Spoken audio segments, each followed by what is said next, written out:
She's already down a set in a break, and somehow that's not the strangest part of the story. A 29-year-old walks onto a Toronto hard court, carrying 3 hours and 24 minutes of tennis in her legs from the night before.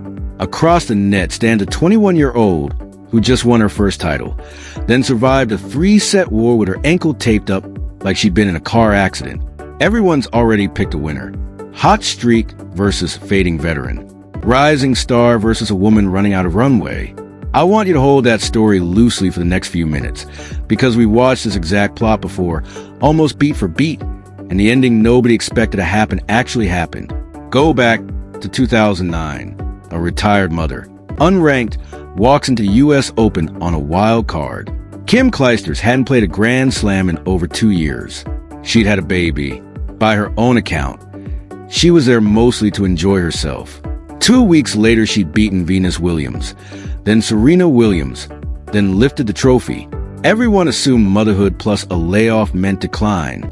It turned out to mean something closer to a reset button, and the tour never saw it coming. I keep returning to that when I look at what Belinda Bencic has quietly built since October of last year. She didn't come back from maternity leave ranked low.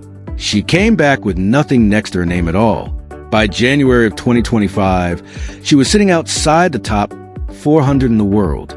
12 months after that, she was number 11, with titles in Abu Dhabi and Tokyo, and a Wimbledon semifinal run that hadn't happened for her since 2019. That's not a nostalgia tour. That's one of the most disciplined comeback arcs this sport has produced in years, and it deserves far more respect than faded veteran gives it. So when people write off her chances tonight because of age or because of a brutal 3-set survival the round before, I think about Clijsters walking through that 2009 draw like nobody had told her she was supposed to be rusty. Bencic has already disproven the math that says mom comeback equals decline. Now she has to disprove it again against a very specific, very dangerous 21-year-old. Let's talk about how they actually got here, because the box scores hide two completely different kinds of survival. Bencic needed 3 hours and 24 minutes to get past Taylor Townsend. 6-7, 7-6, 6-4. 2 tie-breaks, the first of which she lost. That a match decided entirely in small margins. Single points and extended rallies deciding who blinks first at 5-all. Townsend is an awkward stylistic puzzle, a lefty who slices and varies pace specifically to break an opponent's rhythm, and Bencic had to solve that puzzle twice under pressure just to see a third set. Physically, that is an enormous toll. Extended tiebreak tennis burns through the legs differently than routine service hold tennis, because every point becomes a full sprint and recovery cycle instead of a controlled rally. You don't see that fatigue in shot speed right away. You see it in footwork, a half step late to ball, which turns a clean strike into a rush one. Alex Eala's night looked different on paper, but it wasn't necessarily easier. Down 1-3 early against Katie McNally, she found her rhythm and reeled off 5 of the next 6 games to steal the first set. Then, serving at 3-2 in the second, she rolled her ankle and needed a medical timeout. McNally pounced immediately, the way good players do, and dragged the match into a decider. Eala had to physically manage real pain while solving a live tactical problem at the same time, and she still closed it out 6-3, 5-7, 6-4. That's a different kind of stress test than Bencic faced.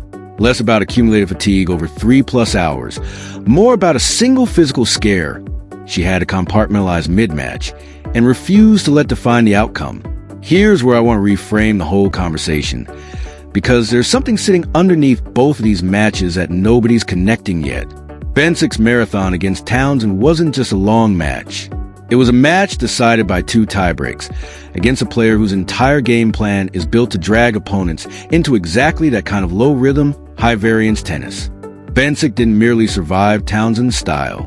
She out-executed it in the 2 moments that mattered most, late at night, on tired legs. That's not a warning sign about her fitness. That's a data point about her nerve. A player running on empty usually cracks in a second tiebreak. She won it at 7-4, so flip the fatigue narrative on its head.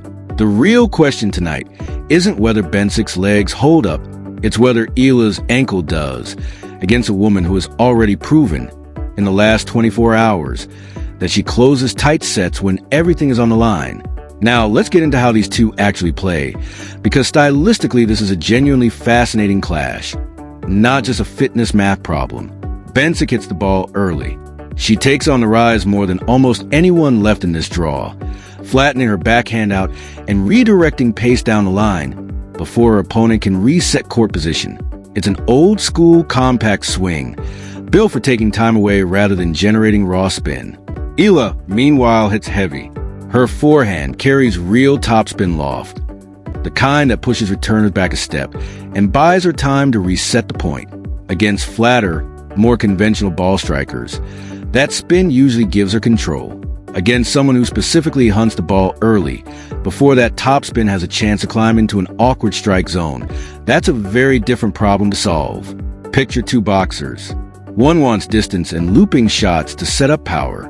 The other wants a close range and counterpunch before the bigger shot ever lands. That's roughly the geometry of tonight's match. And here's where I think Eala actually holds a real edge: return positioning. She's been standing in aggressively on second serves all tournament, taking time away from servers instead of sitting back and rallying from behind the baseline. Against a 29-year-old who just played nearly 3.5 hours of tennis, an aggressive returner applying pressure from ball one changes the entire calculus. Bencic won't get the luxury of easing into her service games tonight. She has to hold from the very first point, or risk an early crack in a body that's already logged a marathon less than a day ago. I don't think this is close to a coin flip, and I don't think it should be treated like one. This is genuinely competitive tennis between a player proving her comeback wasn't a fluke and a player who hasn't lost a match since Washington. Bencic brings composure and an early strike game engineered to disrupt rhythm. Eala brings a 7-match win streak, aggressive returns, and a kind of fearless ball striking that's carried her through pressure tennis for almost 2 weeks straight. Here's my read heading into this one, and it's the piece nobody's talking about yet. Eala is seeded 25th here off a ranking of 28, which means every round she survives past the night is uncharted territory for her. She's never been this deep in a WTA 1000 event outside Miami. A quarterfinal appearance wouldn't just push the win streak to 8. It would be the single biggest ranking point swing of her entire season heading into U.S. Open Series, the kind of result that turns a top 20 conversation into a top 15 one. So watch her return positioning in the opening 2 games. If she's stepping in and taking Bencic's second serve early, she isn't just trying to win points. She's trying to shorten Bencic's night before those tired legs from the Townsend Marathon even get a chance to recover. That's the detail worth watching for, and it's the one that decides whether this becomes win number 8 or the round where the comeback story writes its next chapter.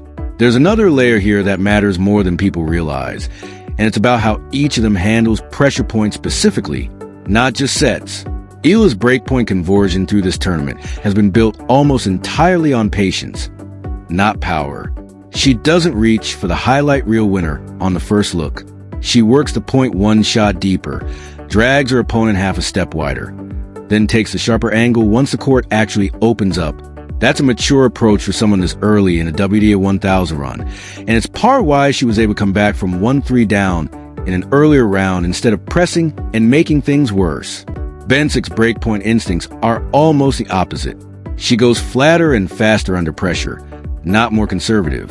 When she senses hesitation across the net, she steps in and takes the ball earlier rather than later. Against Townsend, that showed up in both tie breaks. She didn't play it safe at 5-all. She took a bigger cut.